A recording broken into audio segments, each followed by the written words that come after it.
सामाजिक न्याय के लिए प्रार्थना। परमेश्वर, हम आपके सामने आते हैं। अपने समाज में व्याप्त अन्याय और असमानता को देखकर हमारा हृदय भारी है। हम देखते हैं कि कैसे कुछ लोग गरीबी, भेदभाव और उत्पीड़न का शिकार हैं, जबकि अन्य विशेषाधिकार और शक्ति का आनंद लेते हैं। हम आपसे प्रार्थना करते हैं कि आप हमें सामाजिक न्याय के लिए अपनी आवाज उठाने की शक्ति प्रदान करें। हमें साहस दे कि हम उन लोगों के लिए खड़े हो सके जिनके पास अपनी आवाज नहीं है। हमें ज्ञान दे कि हम अन्याय के कारणों को समझ सकें और उनके समाधान के लिए काम कर सकें। हमें प्रेम और करुणा दे कि हम सभी लोगों को समानता और सम्मान के साथ व्यवहार कर सकें। हमें धैर्य दे कि हम तब भी निराश न हो जब बदलाव धीरे धीरे आता है। हम जानते हैं कि आप न्याय के ईश्वर हैं और आप चाहते हैं कि आपका राज्य पृथ्वी पर स्थापित हो। हम आपके राज्य को लाने के लिए आपके साथ काम करने के लिए प्रतिबद्ध हैं। एक ऐसा राज्य जहां सभी लोगों को न्याय, शांति और समृद्धि का अनुभव हो। यीशु के नाम में, आमीन। अतिरिक्त प्रार्थना। तारांकन परमेश्वर, हम उन लोगों के लिए प्रार्थना करते हैं जो अन्याय का शिकार हैं। उन्हें अपनी पीड़ा में सांत्वना दें और उन्हें आशा प्रदान करें। तारांकन परमेश्वर, हम उन लोगों के लिए प्रार्थना करते हैं जो शक्ति और अधिकार के पदों पर हैं। उन्हें ज्ञान और विवेक दें कि वे न्यायपूर्ण और निष्पक्ष निर्णय ले सकें। तारांकन परमेश्वर, हम अपने समाज में व्याप्त अन्याय के कारणों को दूर करने के लिए प्रार्थना करते हैं। हमें एक ऐसा समाज बनाने में मदद करें जो सभी लोगों के लिए समान और न्यायपूर्ण हो। प्रार्थना के साथ साथ हमें ये भी याद रखना चाहिए, तारांकन सामाजिक न्याय के लिए प्रार्थना करना ही पर्याप्त नहीं है। हमें इसके लिए सक्रिय रूप से काम भी करना चाहिए। तारांकन हमें अन्याय के खिलाफ आवाज उठानी चाहिए और उन लोगों का समर्थन करना चाहिए जो पीड़ित हैं। तारांकन हमें अपने समाज में बदलाव लाने के लिए हर संभव प्रयास करना चाहिए। ये भी याद रखें कि सामाजिक न्याय के लिए प्रार्थना एक सतत प्रक्रिया है। हमें लगातार प्रार्थना करते रहना चाहिए और तब तक प्रयास करते रहना चाहिए जब तक कि हम एक ऐसे समाज का निर्माण न कर लें जो सभी लोगों के लिए न्यायपूर्ण और समान हो।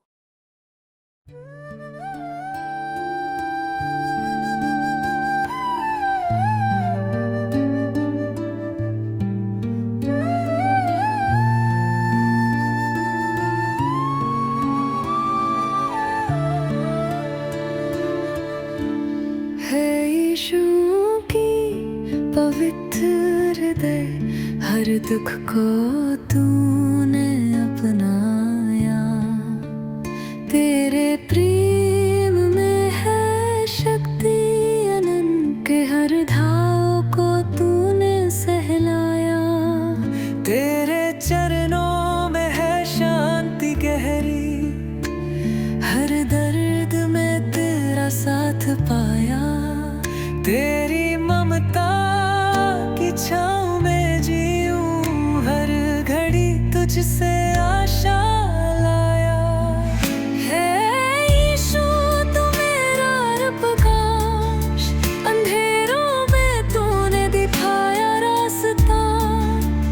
तेरे प्रेम का अनमोल आशीर्वाद, हर पल तेरा नाम है सच्चा।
हर पल तेरा नाम है सच्चा।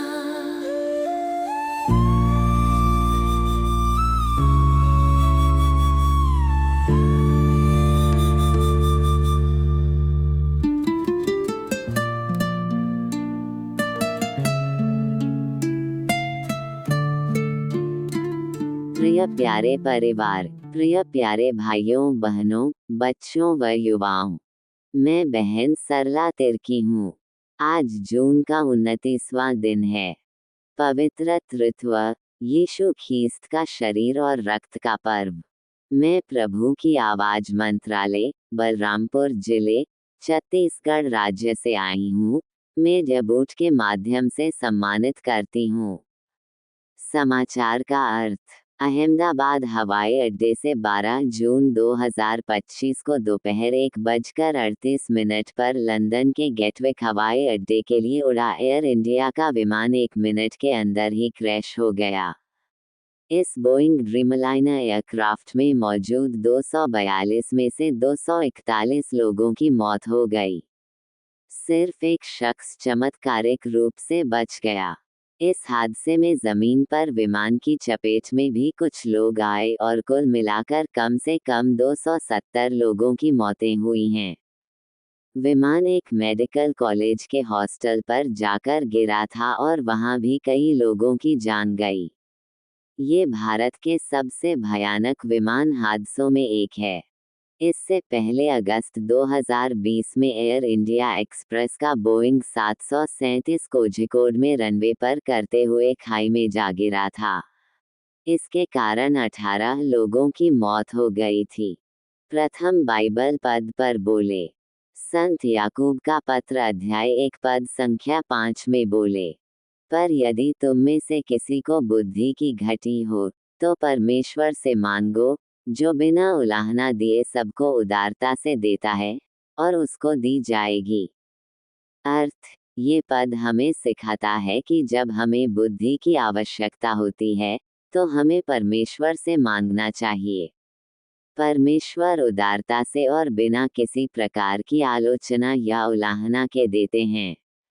ये वचन हमें परमेश्वर की दयालु प्रकृति और उनकी इच्छा पर भरोसा रखने के लिए प्रोत्साहित करता है कि वे हमें सही निर्णय लेने और जीवन की चुनौतियों को समझने के लिए आवश्यक ज्ञान प्रदान करेंगे। द्वितीय बाइबल पद पर बोले। यशाया ग्रंथ अध्याय 29 पद संख्या 13 व 14 में बोले, प्रभु ने कहा, ये लोग जो मुंह से मेरा आदर करते हुए समीप आते परंतु अपना मन मुझसे दूर रखते हैं, और जो केवल मनुष्यों की आज्ञा सुन सुनकर मेरा भय मानते हैं, इस कारण सुन, मैं इनके साथ अद्भुत काम वरन अति अद्भुत और अचंभे का काम करूंगा। तब इनके बुद्धिमानों की बुद्धि नष्ट होगी और इनके प्रवीणों की प्रवीणता जाती रहेगी। अर्थ, इन आयतों में परमेश्वर उन लोगों की पाखंडी भक्ति की निंदा करते हैं जो केवल औपचारिक रूप से उनकी उपासना करते हैं, लेकिन जिनका मन वास्तव में उनसे दूर है।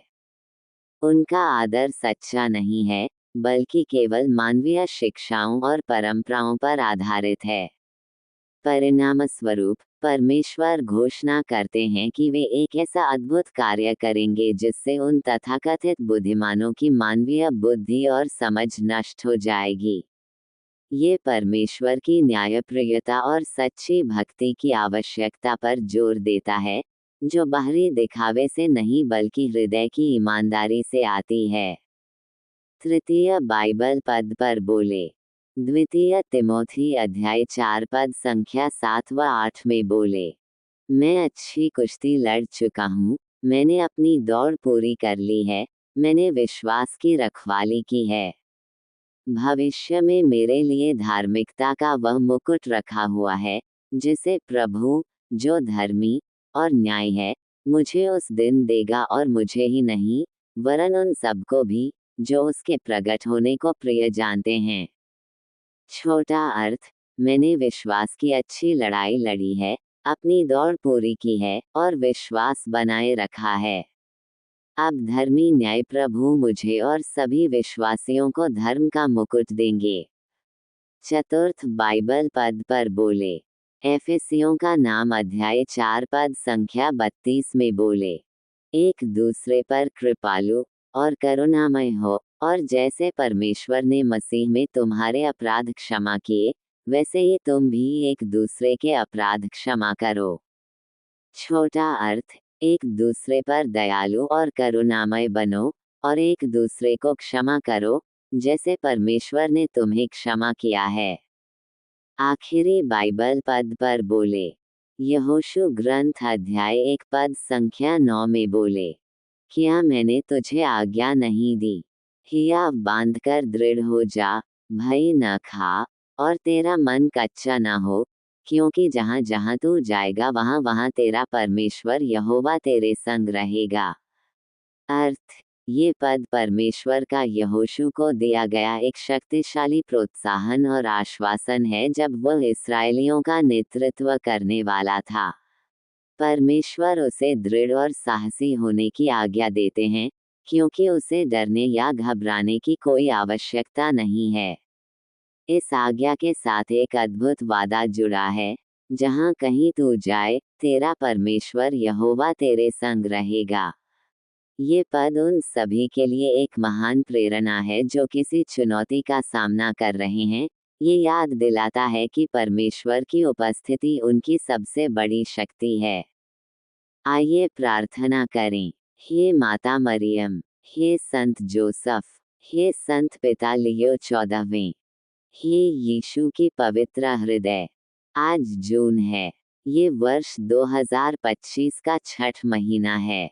प्रभु में आनंद लें। इसका अर्थ है स्वयं ईश्वर में आनंद, प्रसन्नता और संतुष्टि पाना। अंतिम आशीर्वाद की प्रार्थना। मृत लोगों के लिए प्रार्थना। हे सर्वशक्तिमान और दयालु परमेश्वर, हम आज आपके सामने उन सभी प्रियजनों को याद करते हुए आते हैं जो इस जीवन से गुजर गए हैं और अब आपकी शाश्वत उपस्थिति में हैं। हम विशेष रूप से उन लोगों के लिए प्रार्थना करते हैं जिन्हें हम जानते थे और प्यार करते थे, जिनके जीवन ने हमें छुआ और जिनकी यादें हमारे दिलों में रहती हैं। हम मानते हैं कि आपने अपने पुत्र, हमारे प्रभु यीशु मसीह के माध्यम से मृत्यु पर विजय प्राप्त की है, और जिन्होंने उस पर विश्वास किया है, उनके लिए आपने अनंत जीवन का वादा किया है।